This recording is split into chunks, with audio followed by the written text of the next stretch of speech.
माननीय श्री रामदास अठावले 3 मिनट। माननीय श्री रामदास अठावले।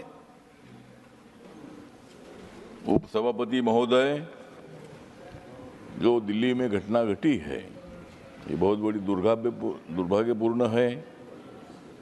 जो 3 बच्चों की मौत हुई है,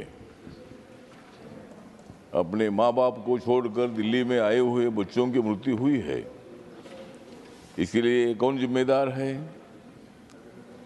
मुझे लगता है कि दिल्ली का कैसा हो गया है हाल, दिल्ली का कैसा हो गया है हाल। क्या कर रहे मुख्यमंत्री केजरीवाल?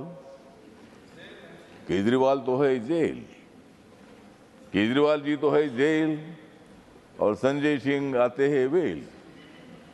इतना काम करने से नहीं चलेगा। मुझे लगता है कि इस विषय पर राजनीति की आवश्यकता नहीं है। हमारे महाराष्ट्र के 5000 से ज़्यादा बच्चे हर साल इधर आते हैं। देश से लाखों की संख्या में बच्चे इधर आते हैं।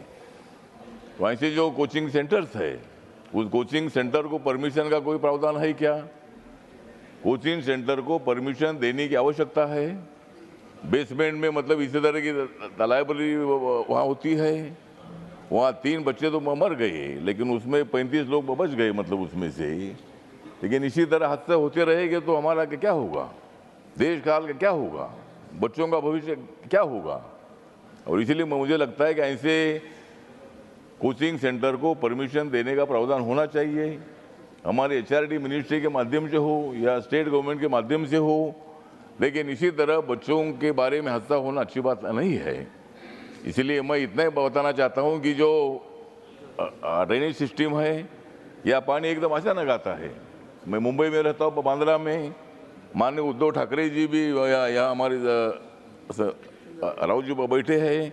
बांद्रा में मैं जहाँ रहता हूँ वहाँ भी इतना पानी आ गया, ये मेरी गाड़ी पानी में मतलब घूमने लगी।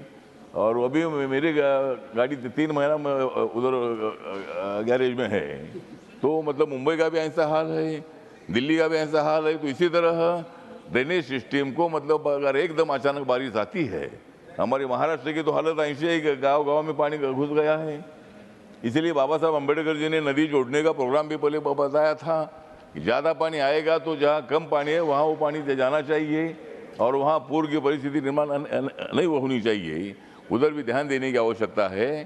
तो इस घटना जो घटी है उसके बारे में संवेदना व्यक्त करता हूँ, लेकिन जो परिवार जन है बच्चों के, उनके लिए कोई नौकरी देने के बारे में या उनको आर्थिक मदद देने के बारे में भी सरकार ने विचार करने की आवश्यकता है। इतना ही मैं बताना चाहता हूँ।